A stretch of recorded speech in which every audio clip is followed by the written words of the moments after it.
You think he's tanking Twitter on purpose? It feels like it.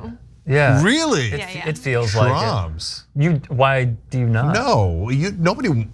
I mean, unless you're the most mental person on earth, nobody wants to lose $44 billion. I agree with that.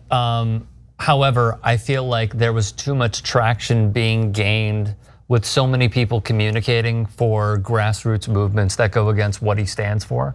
So the best way to hinder that communication is shutting it down completely. I don't think Twitter was in his best interest. He could at times manipulate the stock market. There was that powerful tool.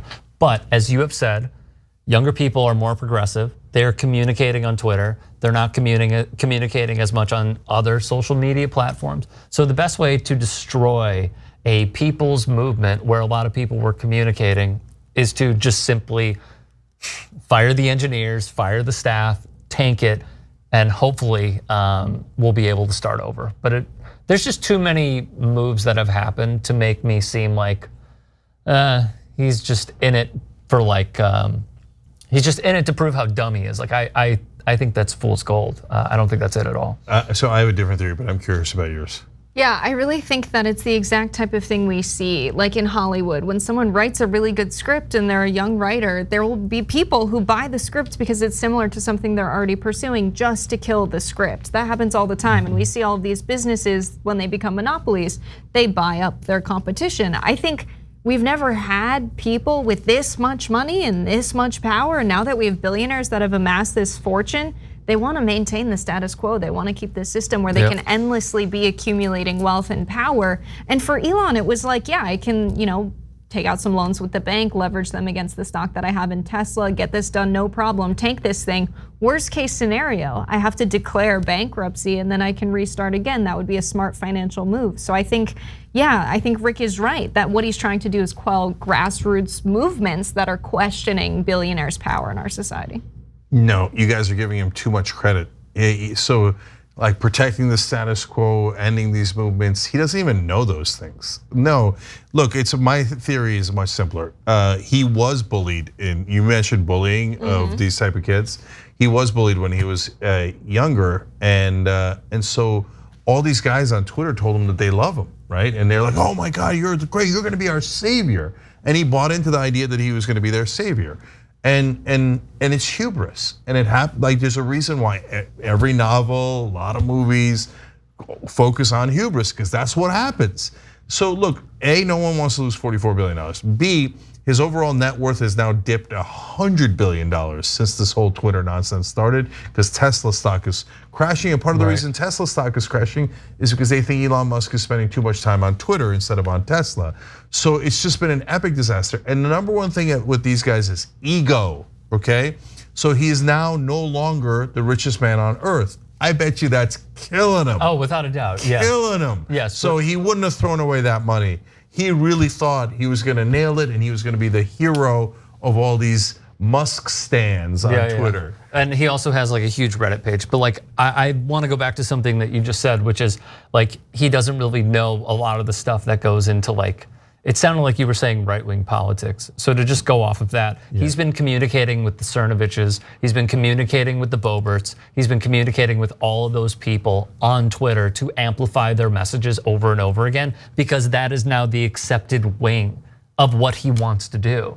For him to become an even bigger billionaire, he has to buy into that sort of stuff. So I think he's actually very aware of what he has to do. At times it's calculated, at times it's irrational. But what I do think is to just get rid of our voices from criticizing him, that is the ultimate bully move. It is not to say, well, you know what, I want to prove everyone wrong. No, it's to silence us, literally. Yeah, I think when he posted like, no negative tweets, like negative tweets, hateful tweets will not be favored in the algorithm anymore. Like you will have to intentionally search for that content.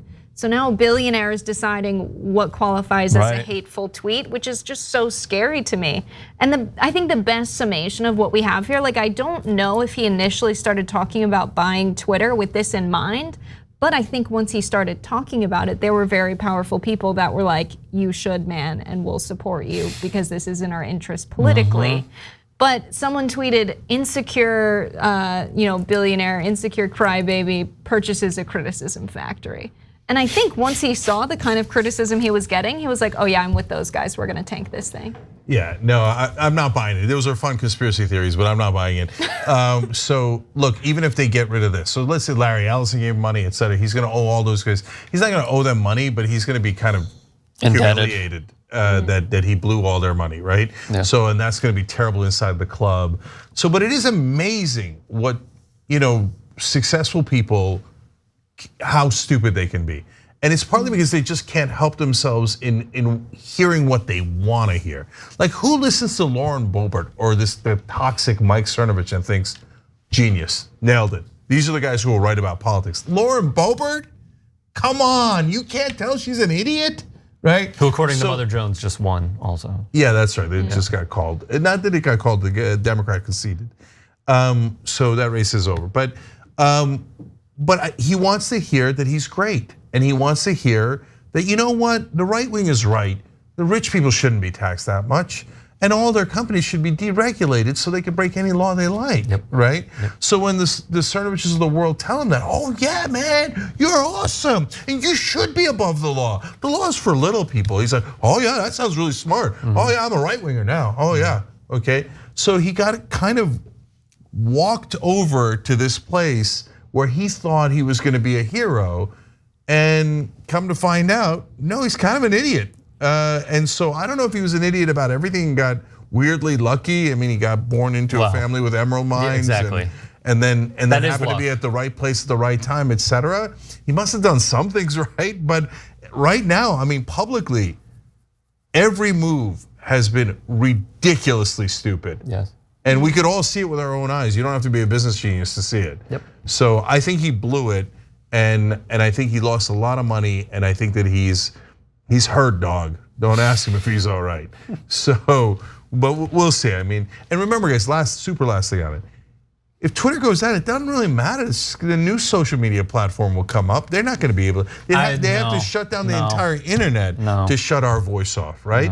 And I noticed, by the way, the great irony of the guys who say, oh, we're for freedom and we're against cancel culture, right? But it's like, of course, it's the exact opposite. They're like, oh, critics, I hate them. Shut them down, shut them down, shut them down, cancel them all, right? But they can't. People are just gonna pop up somewhere else. The real kill shot was net neutrality.